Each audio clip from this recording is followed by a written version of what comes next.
Reading John's account of what it was like for Christ's disciples after the Lord's death and burial especially captured my attention today. On the evening of that day, the first day of the week, the doors being locked where the disciples were for fear of the Jews, Jesus came and stood among them and said to them, "Peace be with you." Perhaps it's because I've been following the news of radical Muslims that are burning churches and homes of Christians in Pakistan that this passage spoke to me. It's easy to take religious freedom for granted, but that's not the case for those who live in countries hostile toward Christianity. In a few weeks, I'll be traveling to Uzbekistan. Most of my ministry there is behind locked doors, humble homes and dwellings, less likely to be noticed by government officials or suspecting neighbors. On my last ministry there, I met with several pastors and church leaders who, as recent as 4 years ago, had been imprisoned and tortured for their faith in Christ.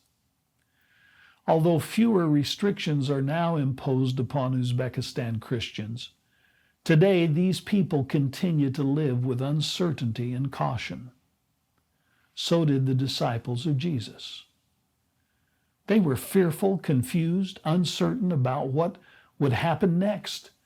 They were overwhelmed by the sadness of the loss of Jesus, and they had questions of what's next.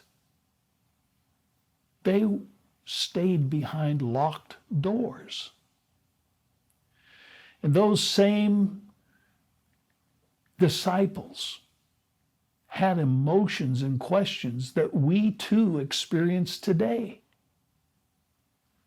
You see, opposition to Jesus and his followers, they continue. For some living in countries like Pakistan or Uzbekistan, to remain faithful to Christ is extraordinarily costly. In less threatening areas of the world, some of us feel the sting of rejection and ridicule. Possibly you too recognize that following Jesus is unpopular, no matter where we live. Amid the disciples' fear and turmoil, Jesus appears to them when we're confused, when we're apprehensive. Jesus also speaks to us. Peace be with you. What's your fear? Will you hear the comforting and reassuring words that Christ speaks to you today?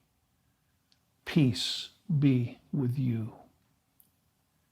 I pray you will have a blessed week.